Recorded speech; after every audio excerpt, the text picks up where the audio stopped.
Okay, let's unpack this. Yeah. Imagine for a moment a world where one of history's most cataclysmic and defining moments, the fall of the Roman Empire, simply never happened. What would our world look like today? Would it be better, more advanced, or perhaps surprisingly fundamentally different and even in some ways worse? Right. It's a truly compelling what-if scenario that uses counterfactual history not as pure fantasy, but as a rigorous and powerful tool for understanding the contingent forces that truly shaped our own reality.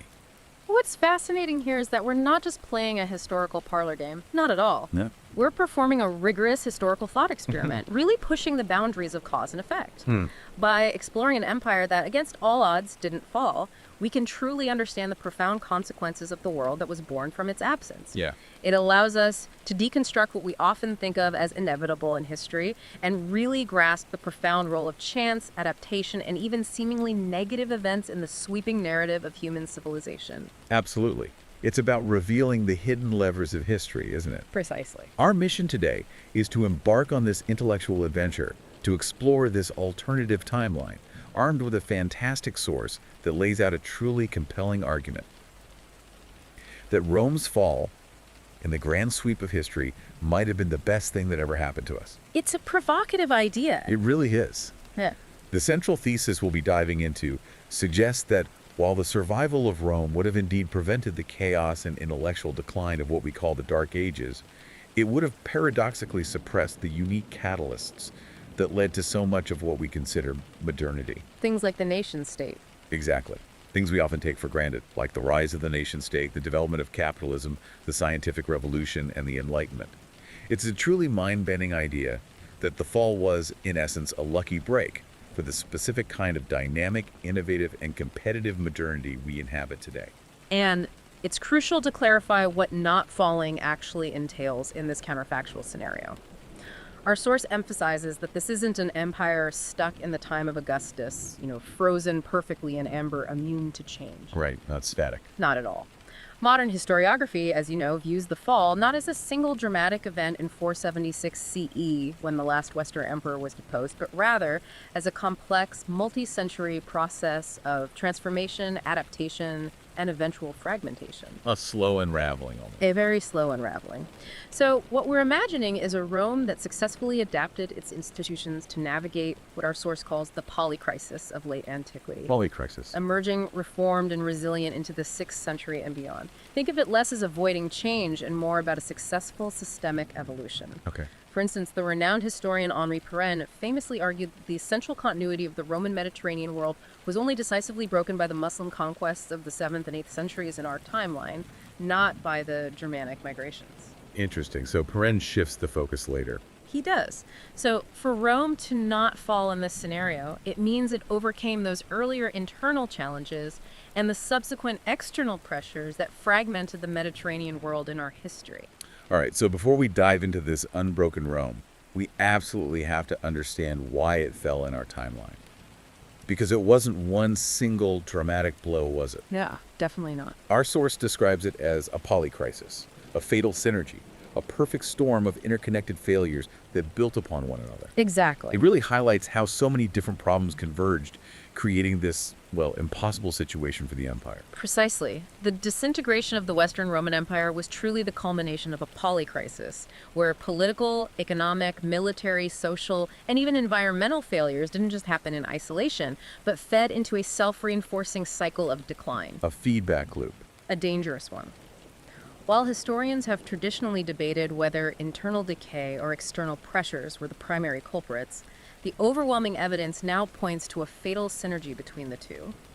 This wasn't a linear, inevitable decline. It was a complex system unraveling, hitting tipping points across multiple fronts simultaneously. Let's start at the very top then, with the political and administrative decay, because that seems like the fundamental crack in the foundation. What was really going on with leadership in the late empire? Well, at its core, the late Roman state suffered from a profound crisis of legitimacy and functionality, almost like an autoimmune disorder where the system turns on itself. Wow. The most glaring symptom was the chronic instability of imperial succession. Think about the infamous crisis of the 3rd century, a tumultuous period lasting roughly 50 years. from 235 to 284 CE. 50 years of chaos. Utter chaos. During this half-century, more than 20 barracks emperors were elevated by their legions, only to be subsequently murdered by those same troops or rival factions. 20 emperors in 50 years. That's staggering. It is. This chaotic cycle of assassination and civil war drained the treasury and manpower through endless internal conflict, shattering public trust in the imperial office, and making any semblance of long-term political or strategic planning utterly impossible. The average reign during this period was just over 2 years. 2 years. And the Praetorian Guard, the emperor's personal bodyguards, basically became kingmakers, didn't they? Yeah. I remember reading about them literally auctioning off the imperial throne. They did. It's absolutely true. The Praetorian Guard and powerful regional armies gained such disproportionate influence that they could effectively dictate who sat on the throne. At one point in 93 CE, they actually did auction off the imperial office to the highest bidder. Unbelievable. This was a direct symptom of the military's growing dominance over civilian authority. It's wild to think that the position of emperor could become a death sentence rather than the ultimate seat of power. A poison chalice. Very much so. Emperor Diocletian's radical division of the empire into a tetrarchy rule by 4 in the late 3rd century was a rational, albeit temporary, attempt to bring order to this chaos. Right, trying to make it manageable. He recognized that the vastness of the empire, stretching from Britain to Mesopotamia, made it simply unmanageable by a single ruler. But the formal split into eastern and western halves after 395 CE, while initially intended as an administrative solution, created a long-term strategic vulnerability. How so? The two courts frequently squabbled over resources and military aid, often failing to coordinate against mutual threats. At times, they even actively worked to divert barbarian pressures onto the other's territory. Pushing the problem onto the other guy. Exactly, prioritizing their own immediate survival over the unity of the empire. So, in a way, the wealthier, more urbanized East basically left the Latin-speaking West to twist in the wind. Was there any concerted effort to support the West, or was it seen as a lost cause pretty early on? In many ways, yes. The East increasingly viewed the West as a separate, decaying entity. While there were occasional joint military ventures, they were often too little, too late, or poorly coordinated. The Eastern Empire grew stronger, more defensible, consolidating its power in Constantinople, while the West descended further into an economic and demographic death spiral. Its traditional capital in Rome left exposed and symbolically devalued. And governing such a huge area must have been a nightmare anyway.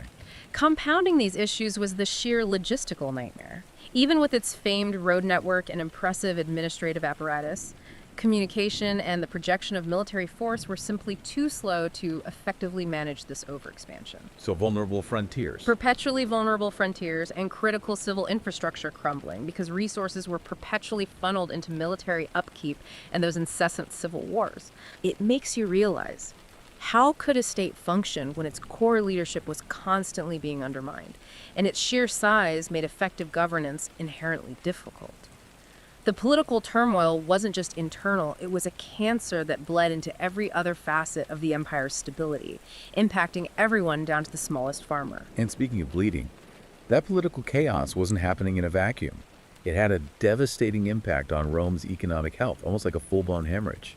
It's wild to think about the everyday impact of currency becoming worthless, not just once, but systematically, for decades. Oh, absolutely. Imagine your savings vanishing overnight, not because of a stock market crash, but because the very coins in your hand were suddenly worthless. It was absolutely devastating, a true economic self-sabotage. The political chaos was mirrored by a complete breakdown of the imperial economy. The state's fiscal policies became predatory, ultimately destroying the very prosperity they were meant to tax. How did they do that? To pay for a bloated military and endless civil wars, emperors systematically debased the currency. The silver content of the denarius, once the backbone of the economy and a symbol of Roman stability, plummeted from nearly pure silver in the early empire to less than 5% by the mid-3rd century. 5%. Some coins became little more than bronze cores with a thin silver wash. A bronze core, that's barely money at all. That's like trying to pay your bills with Monopoly money. Exactly. This disastrous policy unleashed runaway hyperinflation. Prices are estimated to have skyrocketed by a staggering 1,000% in the latter half of the 3rd century. 1,000%. The savings were completely wiped out, Long-distance trade often reverted to inefficient barter in many regions, and the vital credit market collapsed entirely. So how did the state get money then? Well, to compensate for the worthless currency and declining tax revenue, the state resorted to increasingly oppressive and complex taxation, often levied in kind. Meaning goods, not money. Right. Citizens had to pay with goods like grain, olive oil, or livestock, a system known as a nona. This burden fell disproportionately on the agricultural sector and, crucially, on the curial class, the local landowning elites. And they weren't just taxpayers. No, they were personally responsible for collecting taxes in their municipalities. So if you were a landowner, you weren't just paying taxes. You were a tax collector who got blamed and could be ruined when the government couldn't get its money. That sounds like a truly impossible burden. It became so ruinous that many wealthy landowners abandoned their civic duties and fled to their vast country estates, known as latifundia. The precursors to medieval manors. Exactly. These became increasingly self-sufficient fortified villas that operated largely outside the imperial tax system. This flight of capital and productive land dramatically shrank the state's tax base, forcing the government to impose even heavier burdens on the remaining peasantry. And the small farmers. Many small farmers, unable to pay their taxes, were tied to their land as coloni, a form of hereditary serfdom, or even sold themselves into slavery to escape the crushing weight of imperial finance, preferring bondage to outright ruin. Wow. Choosing slavery over taxes. That says something. And this whole Roman economic model was, for so long, reliant on continuous conquest, wasn't it? For slaves, for plunder. It absolutely was. The expansionist wars of the Republic and early Empire had provided a constant influx of two vital resources: slaves for labor and plunder, like gold and silver, to fill the treasury. But they stopped expanding eventually. Right. When the empire reached its territorial limits in the 2nd century and further conquests became unsustainable, these streams simply dried up. The resulting labor shortage and fiscal deficit created a slow-burning crisis. That became acute later on. Exactly. It became acutely painful when the empire began to lose control of its most productive provinces. The Vandal conquest of North Africa in the 5th century, for example, was a fatal blow to the Western Empire. Because of the grain. It cut off Rome's primary grain supply and an enormous source of tax revenue, effectively starving the Western state of the financial resources needed to fund its army and administration. So the loss of Africa was really a nail in the coffin. A huge one. It's a powerful, timeless lesson about how an economic model built on unsustainable expansion will eventually hit a wall with devastating consequences for everyone involved. That economic and political chaos had to have a massive impact on the military, which was once Rome's greatest strength. It's almost poetic, in a dark way, that the solution they found for manpower shortages ironically became the core of their undoing. It truly is. The Roman army, the institution that had forged and sustained the empire for centuries, underwent a profound transformation that ultimately rendered it incapable of defending the state. What happened? Well, centuries of warfare had depleted the traditional recruitment base of Italian citizen farmers, the very backbone of the legions. The state increasingly struggled to find enough Roman citizens willing and able to serve, So they looked elsewhere. leading to a fateful reliance on non-Roman peoples, often generically termed barbarians, to fill the ranks. So they brought in foederati, these allied contingents who fought under their own commanders, like Alaric, who sacked Rome. But their loyalty was to their chieftains, not necessarily to Rome itself, right? They were almost like mercenaries on a grand scale. Precisely. While often fierce and effective warriors, their loyalty was primarily to their paymaster and their own chieftains, not to the abstract concept of the Roman state or its emperor. That just sounds dangerous. It created an incredibly dangerous dynamic where the empire's very defenders had little inherent stake in its long-term survival. We see powerful barbarian generals like Stilicha, Aetius, and Ricimer coming to dominate the Western court, effectively ruling through puppet emperors, Pulling the strings. and often prioritizing their own tribal power and land grants over the integrity of the empire. Ultimately, the very men tasked with defending Rome often became its conquerors. Like Alaric. Alaric, who famously sacked Rome in 410 CE, and Odoacer, who deposed the last Western emperor in 476 CE, were both veterans of Roman military service, familiar with its weaknesses from the inside. It's hard to imagine a more self-destructive military policy. And this decay in the quality and, more importantly, the loyalty of the army was severely compounded by the economic collapse we just discussed. Right, they couldn't afford the army anymore. The state simply could no longer afford to pay, equip, or adequately train a large professional military force. As tax revenues from wealthy provinces like Gaul, Spain, and North Africa were lost to invaders, the Western government's ability to field an effective army evaporated. A vicious cycle. Absolutely. Territorial loss led to revenue loss, which led to military weakness, which in turn led to further territorial loss. All of this internal fragility occurred under constant multi-front pressure from a host of migrating peoples. The Goths, Vandals, Franks. Goths spilling across the Danube, the Vandals pushing into Africa, the Franks and Alemanni across the Rhine, and the terrifying Huns pushing them all westward. It was a stress that this brittle, underfunded, and internally divided military system simply could not withstand. It's not just grand political or economic shifts, though, is it? Yeah. It's also the subtle, everyday changes that hollow out a society from the inside. Think about a loss of common purpose, a weakening of social ties, and a declining faith in institutions. Even if it's not a dramatic, sudden collapse, this is where social and demographic stress comes in, isn't it? Absolutely. Beneath the high-level political and economic crises, Roman society itself was, in many ways, hollowing out from within. The gap between the obscenely wealthy senatorial elite and the impoverished masses of urban proletarians and rural peasants grew into an unbridgeable chasm. Oh, so cohesion breaking down. Dramatically. The traditional bonds of patronage, which had historically structured Roman society and provided a degree of social mobility and cohesion, weakened dramatically as the poor became too numerous and too desperate to be managed by personal ties. This led to a profound decline in civic virtue and social cohesion, with many citizens losing faith in a corrupt and distant leadership. That wasn't helping. Seemed increasingly unable or unwilling to address their daily struggles. Population levels across the empire also appear to have stagnated and then declined significantly after the 2nd century. That would have been due to those devastating pandemics like the Antonine Plague and the Plague of Cyprian, wouldn't it? I know those were truly horrifying. Precisely. The Antonine Plague, likely smallpox, hit in the late 2nd century, followed by the Plague of Cyprian in the mid-3rd century, possibly a viral hemorrhagic fever. These devastating epidemics likely initiated a long-term demographic decline. Reducing manpower for farming and the army. Exactly. Severely reduced the available manpower for both agriculture and the army, exacerbating the empire's existing labor and recruitment problems. And then there's Christianity, always a complex factor. On top of this, there's the complex role of Christianity. While its role in the fall is often overstated and hotly debated, it undeniably altered the social fabric in profound ways. How so? The new religion shifted focus from the glory of the terrestrial state and the divine emperor to a universal, otherworldly salvation.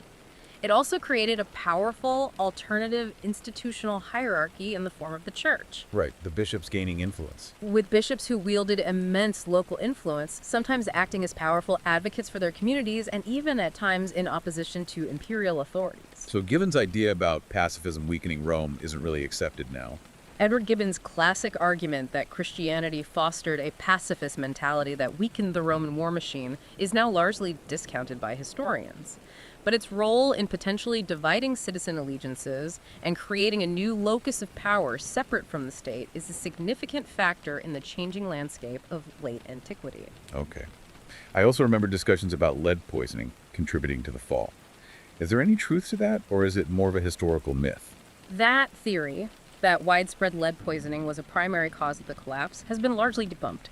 The levels, while present, weren't acute enough for that. Oh, okay. However, recent scientific studies, particularly those analyzing ice cores from Greenland, suggest that atmospheric lead from Roman mining and smelting operations was high enough to potentially cause widespread low-level cognitive decline. So maybe not a direct cause, but another stressor. Exactly. So while not a singular reason for collapse, it represents a subtle, insidious environmental stressor that may have cumulatively weakened Roman society over centuries. And that environmental side is becoming more prominent in understanding Rome's fall, isn't it? And that leads us to a truly fascinating dimension, one we often overlook. You know, it really makes you think about how much of history is shaped by forces completely beyond human control. Climate change, even back then. The environmental data here is just fascinating because it reveals a level of interconnectedness we often miss when discussing the fate of empires. Emerging paleoclimatological evidence adds a crucial environmental dimension to the story of Rome's decline. What did it show? The empire's rise and peak during the Pax Romana coincided with a period of unusually stable, warm, and wet climate known as the Roman climate optimum, lasting from about 200 BCE to 150 CE. Ideal farming conditions. Highly conducive to the grain-based agriculture that underpinned the Roman economy and fed its massive armies and burgeoning cities. And that shifted, didn't it? Leading to what some call the late antique Little Ice Age. Indeed. Beginning in the late 2nd century and intensifying thereafter, the climate began to shift dramatically. The onset of the late antique Little Ice Age brought colder, drier, and more volatile weather to Western Europe, particularly impacting the Mediterranean basin. There's evidence linking this to crises. Yes, high-resolution climate records from Roman Italy and other regions show pronounced cold and arid phases that correlate strongly with the empire's major crises, including the Antonine Plague, the crisis of the 3rd century, and the Justinianic Plague of the 6th century. Wow. These climatic shifts place severe stress on agricultural production, leading to widespread crop failures, famines, and a dramatic reduction in the state's taxable surplus. So climate change wasn't just directly impacting agriculture, it was also a push factor for those migrations we talked about earlier, like the Huns moving west. Exactly. Drought and cooling on the Eurasian steppe are now hypothesized to have been a primary driver of the westward movement of the Huns, whose explosive arrival in Eastern Europe in the late 4th century triggered the massive domino effect of Gothic, Vandal, and other groups seeking refuge and sustenance within the empire's borders. And Rome's own actions made things worse. This natural climate volatility was severely compounded by human-caused environmental degradation. Centuries of intensive agriculture, particularly the large-scale deforestation required for fuel, construction, and shipbuilding, led to massive soil erosion and widespread land degradation. How bad was the erosion? Studies suggest Roman agricultural practices led to soil erosion rates up to 10 times higher than natural levels, reducing crop yields and turning once fertile land into unproductive marshland, which in turn may have contributed to the spread of diseases like malaria. So they weakened their own foundations. This long-term environmental mismanagement weakened the fundamental agricultural base of the empire, reducing its resilience and making it far more vulnerable to the cumulative shocks of abrupt climate change and external invasion. So after all that, Rome wasn't just facing one giant problem. It was a giant with many, many ailments. To survive, it clearly needed a radical transformation, not just a Band-Aid solution. Our source lays out what that might have looked like. If Rome was to survive, it couldn't just avoid one problem. It needed a fundamental systemic reformation across the board. This is the blueprint for our alternative timeline. What all this analysis really shows is that Rome's fall wasn't an inevitability, it was a systemic failure to adapt. And that's a crucial distinction because if we imagine a Rome that did manage to adapt, the whole story of Europe completely shifts. Right. A surviving Roman Empire, therefore, is not one that magically sidesteps the challenges of the 3rd, 4th, and 5th centuries, but one that successfully reforms its institutions to meet them head on. So a point of divergence earlier on. Likely requires a point of divergence, not in a single battle, but in a sustained period of effective governance and institutional evolution, likely beginning in the mid-3rd century. Such a reformed empire would have to address each facet of its polycrisis with a clear long-term vision. And first and foremost, you have to solve that crisis of succession, right? Break the army's iron grip on politics. This is absolutely critical. Without stable, predictable leadership, no other reform can truly take root or sustain itself. The ability to transfer power peacefully is the bedrock of long-term state stability. And the civil wars. The cycle of assassination and civil war was the engine of instability that drove so much economic and military collapse. The counterfactual timeline requires the establishment of a stable, predictable, and non-military mechanism for the transfer of power. Like the adoptive emperors. Perhaps a formalized and legally entrenched version of the adoptive system used by the 5 good emperors of the 2nd century, where a reigning emperor selects and trains a competent successor based on merit, effectively breaking the army's death grip on political power. Preserves resources, manpower. By preventing the constant wealth-destroying civil wars, the state could preserve its resources and manpower for defense and administration, rather than squandering them on internal conflicts. Then you have to fix the economy, especially that disastrous currency debasement. It's a lesson we see throughout history. A stable currency is the heartbeat of a healthy economy. Rome simply had to learn to respect that or simply disappear. Exactly. This newly found political stability must be leveraged to enact fundamental fiscal and monetary reform. A surviving Rome would have to reject the disastrous policy of currency debasement that plagued its later years. Living within its means. This necessitates a state with the discipline to live within its means, either by drastically reducing its expenditures, primarily by ending civil wars and professionalizing a smaller, more effective military, or by developing a more equitable and efficient system of taxation that doesn't destroy its own economic base. Like the Byzantine solidus. Maintaining a stable gold and silver currency, akin to the Byzantine solidus, which famously held its value for centuries, would be absolutely essential to restoring the credit markets, encouraging long-distance trade, and preserving the wealth of its citizens, allowing for long-term economic planning and investment. And the military. That problem of relying on foederati who weren't truly loyal to Rome. How would that be solved in this new reality? The military must undergo a fundamental reorganization. The fatal reliance on semi-autonomous federati must be replaced by a policy of successful and comprehensive integration. How would that work? In this alternate timeline, Germanic and other peoples migrating into the empire are not settled as quasi-independent nations within its borders, maintaining their distinct loyalties. Instead, they are systematically recruited into the regular legions, dispersed across different units, Assimilation, basically. and offered a clear, appealing path to Roman citizenship and land ownership in exchange for loyal, long-term service. This is a profound shift, transforming potential adversaries into integral parts of the empire itself. Turning a threat into a strength. It requires a long-term vision and a deep trust in the transformative power of Romanization.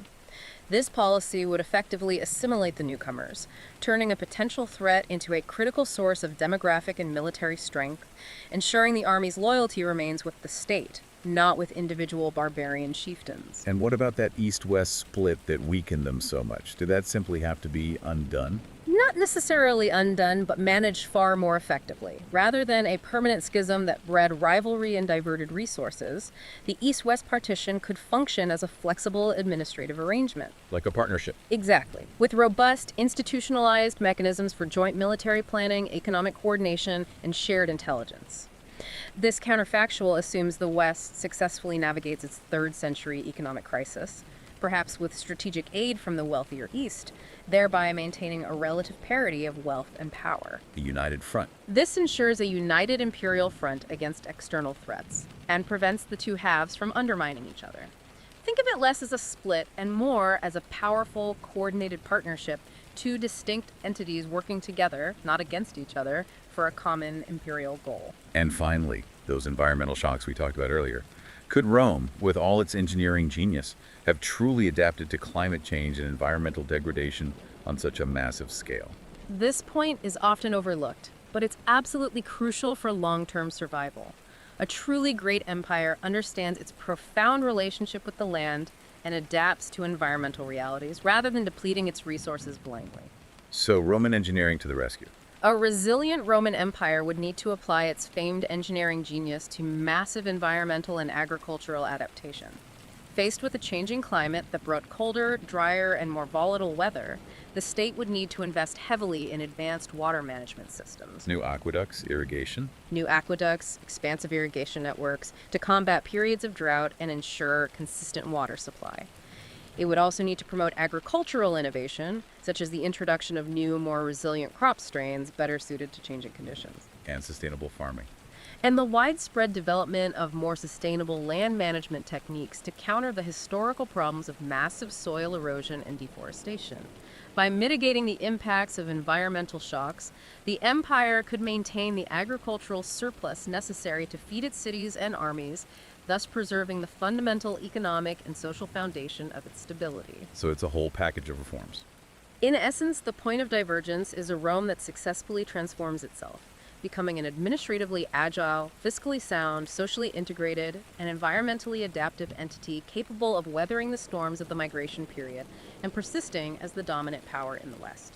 Okay, so we've sketched out this incredibly resilient, reformed Roman Empire. Now let's fast forward 1,000 years.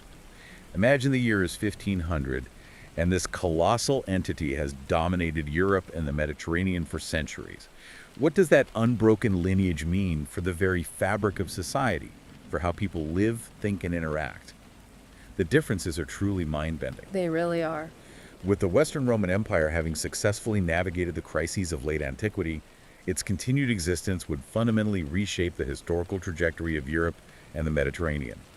The millennium from 500 to 1500 CE, which in our timeline corresponds to the Middle Ages, Right, our Middle Age. would instead be a period of Roman continuity, known perhaps as the Roman millennium. What's fascinating here is how the sheer absence of political fragmentation would profoundly change the geopolitical map of Europe, preventing the emergence of the very concept of the nation-state as we know it. Because one power dominates everything. Because one single overarching power would dominate everything. The most immediate and dramatic consequence of Rome's survival is the prevention of the political fragmentation of Western Europe. So no barbarian kingdoms.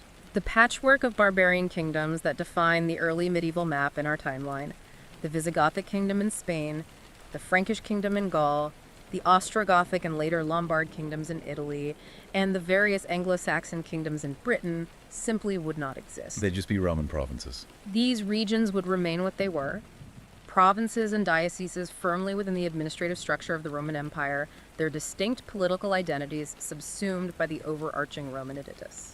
So those Germanic peoples would have been integrated, perhaps even becoming Roman citizens, with their distinct political identities melting away into an overarching Roman identity. And this unified front would have made a massive difference when Islam emerged from the Arabian Peninsula in the 7th and 8th centuries, wouldn't it? Oh, undoubtedly. It would have presented a truly formidable obstacle to the expansion of Islam. The historical Arab conquests were incredibly successful, but they were primarily launched against a severely weakened Byzantine Empire, a fragile Visigothic kingdom in Spain, and a politically chaotic Mediterranean world. But here they face a superpower. In this alternate timeline, the nascent caliphates would face a united Romano-Byzantine bloc, a superpower controlling the entire northern coast of the Mediterranean and possessing the combined military and naval resources of both halves of the empire. So North Africa, Spain, much harder to conquer. While the Levant and Egypt might still become heavily contested frontier zones, a full-scale conquest of North Africa would be far more difficult, if not impossible, and an invasion of Spain across the Strait of Gibraltar would be nearly unthinkable. The Mediterranean stays Roman. The Mediterranean would remain a mare nostrum, a Roman lake, fundamentally altering the strategic balance of power and preventing the cultural and religious division of the sea that characterized our Middle Ages. And no feudalism either. Yeah. That decentralized system where local lords provided security and justice in the absence of central authority that wouldn't have had any reason to develop. Precisely. Feudalism, as we know it, would have no reason to develop whatsoever. The late Roman system of a powerful central state, a highly professional standing army, a salaried bureaucracy, and a direct relationship with its landowning subjects would persist and evolve rather than collapsing. Power stays centralized. Power would remain centralized in the imperial court, and security would be the responsibility of the state's legions and officials, not local nobles and their private armies. In this, a surviving Western Roman Empire would come to resemble its long-lived counterpart in the East, the Byzantine Empire. And China. And even more strikingly, the enduring dynastic cycles of imperial China. So the comparison isn't just about geographical size, but about how the state itself functioned at its core. China, despite its own periods of disintegration, always reconstituted its imperial structure, its bureaucracy, its unifying ideology. Exactly. A surviving Rome would have achieved this persistence by maintaining the key elements that enabled Chinese reunification after periods of chaos. A professional, non-hereditary bureaucratic class to administer the state, a powerful and unifying secular ideology, Romanitas. The idea of being Roman. Celebrating the virtues and achievements of the Roman way of life, and a common written language, Latin, that bound the educated elites of its diverse provinces into a single cultural and administrative whole. So a single center of gravity. Europe would have a single enduring political center of gravity, a universal state, much as China did for millennia, rather than a fragmented collection of competing kingdoms. This would profoundly shape everything from trade routes to cultural identity. Now let's turn to a truly fascinating aspect of this alternate reality, the economy. This next point offers a surprising twist. It sounds almost counterintuitive, right? That stability, this long period of order, might actually lead to stagnation. It does sound counterintuitive. But our source makes a compelling case that, paradoxically, competition was the secret sauce for our modern world when we look at the economy. It is counterintuitive, but the argument is quite strong. An unbroken Roman Empire would indeed mean an unbroken Roman economy. The vast, integrated network of trade that characterized the Pax Romana would continue, avoiding the severe de-urbanization, demonetization, and collapse of long-distance commerce that marked the early Middle Ages. Roman roads, ports still buzzing. Roman roads, ports, and sea lanes would remain the efficient arteries of a continent-spanning economy, facilitating the movement of bulk goods like grain from North Africa and Egypt to Italy, wine from Gaul, and olive oil from Spain, as well as luxury items from the East. Cities stay large, money stays key. Cities would remain large and vibrant centers of consumption and administration, and the economy would stay highly monetized based on a stable gold and silver currency, perhaps even like the solidus that the Byzantine Empire used for centuries. So it would be a prosperous, well-connected world, at least by ancient and medieval standards. Where's the catch in this seemingly utopian scenario? The catch, as historian Walter Scheidel outlines in his concept of the Great Escape Paradox, is this.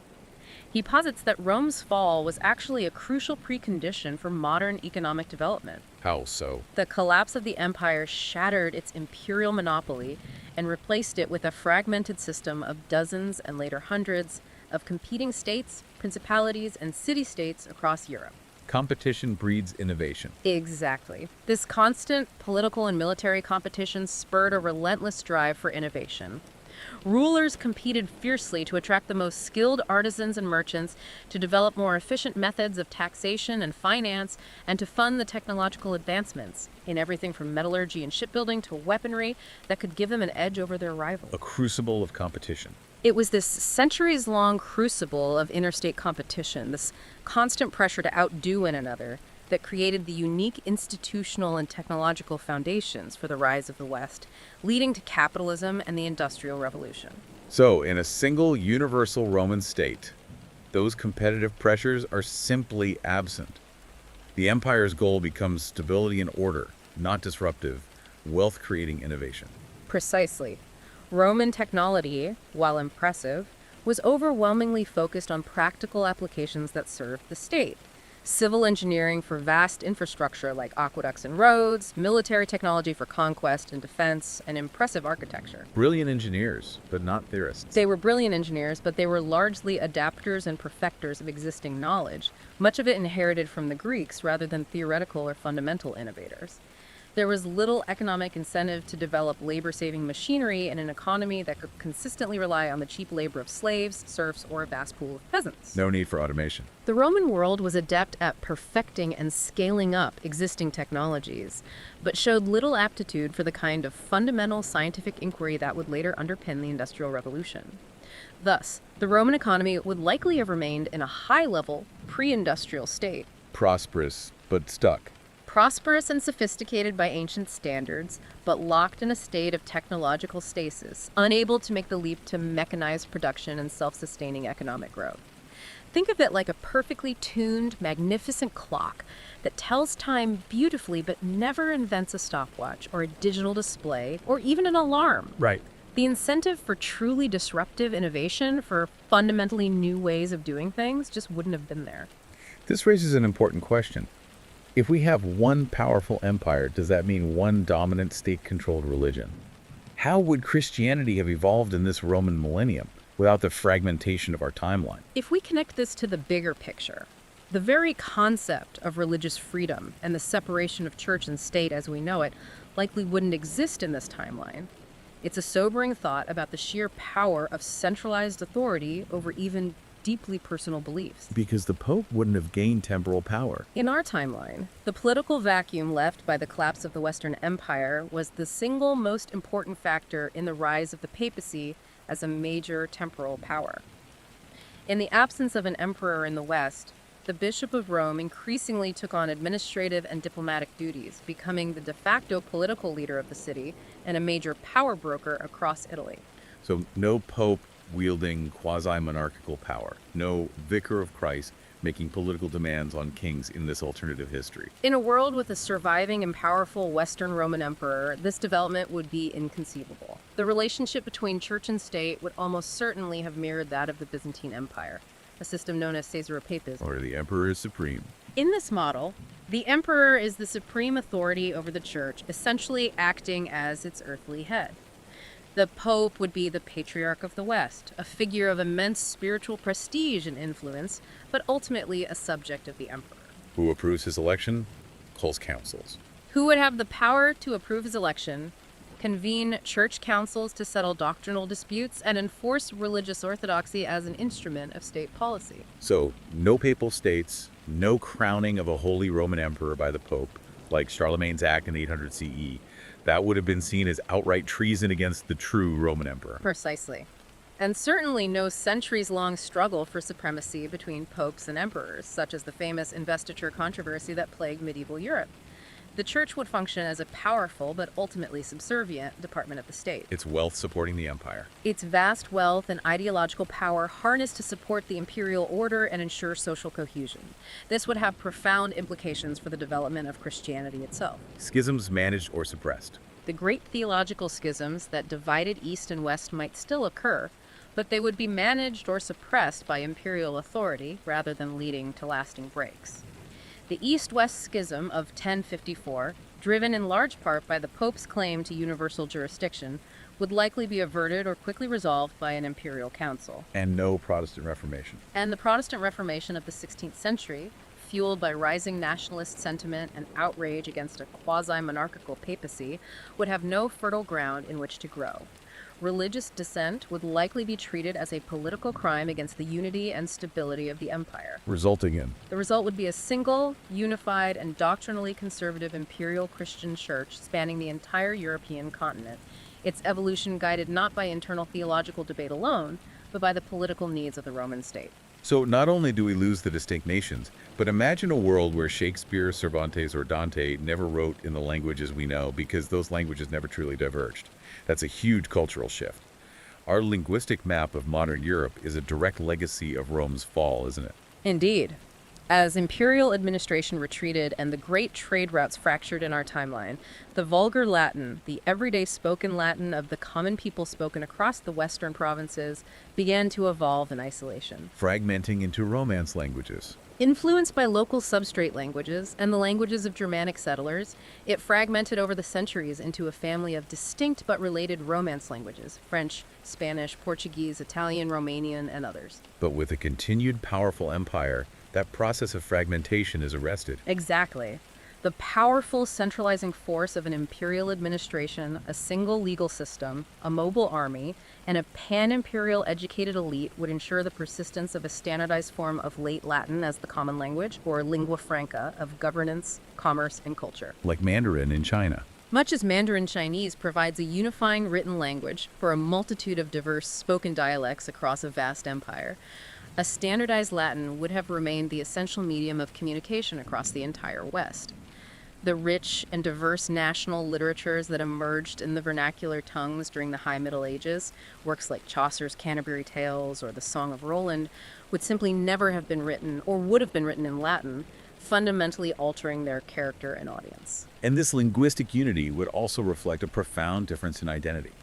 No France, no Spain, no Italy as we understand them. The very concepts of France, Spain, and Italy as distinct political and cultural entities were forged in the early medieval period within the crucible of the post-Roman kingdoms. Without these kingdoms, these national identities would not form. Identity would be Roman first. Identity in this alternate Europe would be layered. An inhabitant of Lutetia, the Roman city that became Paris, might still see himself as a Gaul from that region, but his primary political identity, his citizenship, would be Romanus, first and foremost. Loyalty would be directed not to a local king or an embryonic nation, but to the emperor and the universal Roman state. And those dark ages we often talk about, with their decline in literacy, loss of classical texts, and contraction of intellectual life, those simply wouldn't have happened. This world would have indeed averted the so-called Dark Ages with their decline in literacy, the widespread loss of classical texts, and the contraction of intellectual life that we saw in much of Western Europe. Schools would persist. A robust network of secular urban schools would have persisted, meaning that monasteries would not have become the sole isolated repositories of ancient learning. This would ensure a more direct and unbroken continuity of classical Roman art, architecture, literature, and philosophy. But there's a cost to that continuity. However, this continuity would come at a significant cost. The unique cultural syntheses of the Middle Ages, the fascinating fusion of Roman, Christian, and Germanic traditions that produced everything from epic poems like Beowulf to the soaring Gothic cathedrals, would not occur. A more uniform culture. European culture would be more uniform, more classically derived, and perhaps more static, lacking the creative friction and diverse influences that arose from the collision of different peoples and traditions in the post-Roman world. All right, so we're in a world where Rome never fell, and the year is 1500. We've seen a stable, unified, Latin-speaking Christian empire stretching across Europe. Now let's jump to 1500 and beyond. What does this mean for the age of discovery, for science, for the very idea of nations, the transformations that defined our own modernity? This raises an important question. Is exploration simply a matter of technology, or is it fundamentally driven by geopolitical and economic necessity? Our source suggests the latter was paramount. So, a Roman age of discovery. Unlikely. It is highly improbable that a surviving Roman Empire would have initiated a transoceanic age of discovery on a timeline comparable to that of 15th and 16th century Europe. This conclusion rests on an analysis of both Roman technological capability and, more importantly, geopolitical motivation. So, their ships weren't up to it, you think. I always thought Roman engineering was so advanced, their navies were legendary in the Mediterranean. Roman maritime technology was indeed highly sophisticated and remarkably well adapted for the conditions of the Mediterranean Sea. They built massive grain ships, known as naves honoraria, capable of carrying hundreds of tons, and efficient galleys for warfare. But not for the Atlantic. Their shipbuilding techniques were unequaled until the early modern period. However, their vessels were primarily designed for relatively calm, enclosed seas and coastal navigation. They relied heavily on square-rigged sails, which were inefficient for sailing against the wind, making long, open ocean voyages extremely difficult. And navigation tools were limited. Furthermore, their navigational techniques were based on coastal piloting, known as paraploy, celestial navigation using the pole star, and knowledge of prevailing winds and swells without the crucial aid of the magnetic compass that became vital for later European exploration. And they had a cultural aversion to the open ocean too, didn't they? Almost like it was a dangerous, supernatural place full of monsters. Yes. The Romans also possessed a strong cultural aversion to the vast open ocean, which they viewed as a dangerous and often supernatural realm. While they maintain impressive long-distance trade networks, such as the Red Sea route to India, these were arduous multi-stage journeys that closely followed established coastlines and monsoon patterns, not voyages of pure exploration into the unknown. Their maps weren't accurate beyond their known world either. The geographical worldview of the Romans, as codified by Ptolemy, was remarkably detailed around the Mediterranean, but grew increasingly inaccurate and speculative at its peripheries, famously underestimating the size of the globe. So even if the technology was there, or could have been developed, the motivation simply wasn't. Our age of discovery was driven by fierce competition between emerging Atlantic nation-states like Portugal and Spain, wasn't it? They were trying to find new routes to the east to bypass the Venetian and Ottoman monopolies on the spice trade. Exactly. In our counterfactual timeline, these fundamental drivers for exploration do not exist. The Roman Empire, in concert with its eastern counterpart, would control the entire eastern Mediterranean and the Red Sea corridor. No Ottoman bloc. There would be no Ottoman Empire blocking access to the east and compelling Western European powers to seek alternative routes. Furthermore, as a single hegemonic power in the West, Rome would face no rival states compelling it to seek a competitive advantage through risky and astronomically expensive oceanic exploration. Secure access to riches means no need for risky voyages. With the known world under its dominion and secure direct access to the riches of Africa and Asia, the imperial state would have little economic or political incentive to fund voyages into the mare incognitum of the Atlantic. So if America was discovered, it'd be by accident. A Roman discovery of the Americas, if it happened at all, would likely be delayed by centuries and occur as the result of a storm-blown fishing vessel or a maverick merchant, not as a directed, state-sponsored act of exploration. It shows that sometimes the lack of a problem means the lack of a solution, and thus the lack of progress. It's a chilling thought, isn't it? That the very stability Rome sought would have snuffed out the intellectual curiosity and rebellion that gave us so much of what we value today, especially in science and Enlightenment thinking. Just as a Roman age of discovery is unlikely, so too are a Roman scientific revolution and a Roman Enlightenment. The intellectual culture of the Roman world, while highly advanced in many respects, simply lacked the specific ingredients that produced the explosion of scientific and philosophical inquiry in 17th and 18th century Europe. Too practical. Roman intellectual life was characterized by a profound emphasis on the practical. Their genius lay in law, in administration, and above all, in engineering. They were masters of applied science, constantly perfecting existing knowledge, much of it inherited from the Greeks, but they were not typically theoretical innovators pursuing knowledge for its own sake. So, no scientific method, no systematic experimentation, no challenging of ancient authorities like Aristotle or Ptolemy. Not as a dominant intellectual pursuit, no. The scientific method, with its emphasis on systematic experimentation, mathematical modeling, and the rigorous questioning of ancient authorities, was not a feature of mainstream Roman thought. This practical mindset, while perfectly suited to building and maintaining a vast empire, is not the mindset that leads to Newton's laws of motion or Lavoisier's chemical revolution. And our breakthroughs came from pluralism, different ideas finding refuge. Furthermore, the intellectual ferment of the 17th and 18th centuries in our timeline was a direct product of Europe's political and religious pluralism.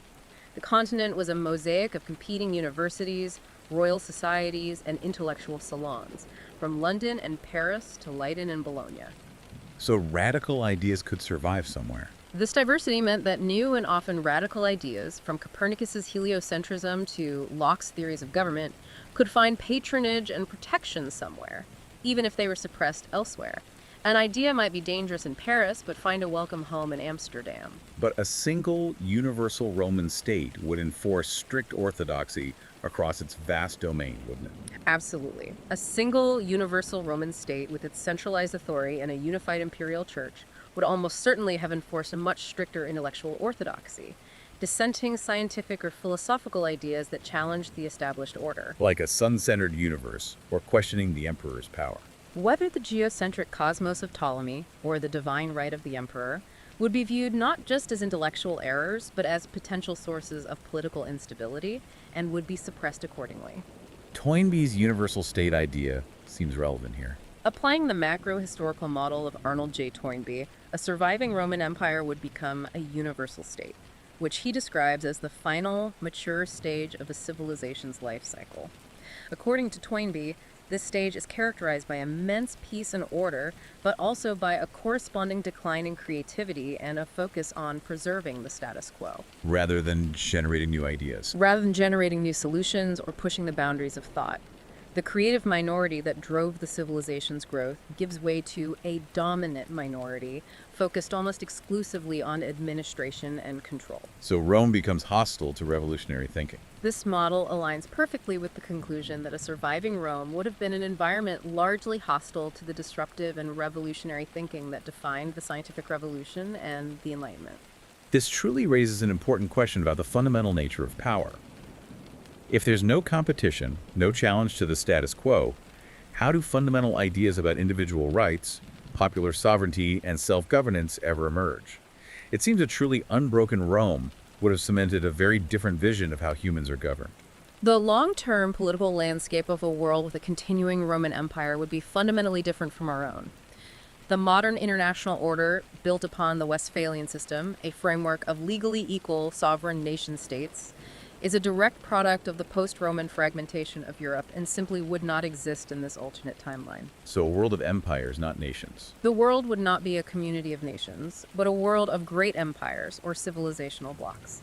The primary division would be between the Orbis Romanus, the Roman world, and the barbarian lands beyond its frontiers, which might include a powerful Chinese empire, a Persian or Indian empire, and perhaps much later, the uncontacted civilizations of the Americas. So no popular sovereignty, no individual rights, no democracy, no social contract theory. All those ideas we associate with the Enlightenment would have no clear path to development. Correct. Within the Roman sphere, the language of politics would remain imperial and autocratic. The core concepts that form the bedrock of modern Western political thought, popular sovereignty, individual rights, democracy, and the social contract, would have no clear path to development. They came from our specific history. These ideas were born from the specific historical experiences of post-Roman Europe. The philosophical debates of the Enlightenment, the struggles between monarchs and their nobles, as we saw with pivotal moments like Magna Carta, and the bourgeois revolutions that fundamentally challenged the old aristocratic order. So Roman values would dominate: duty, order, loyalty.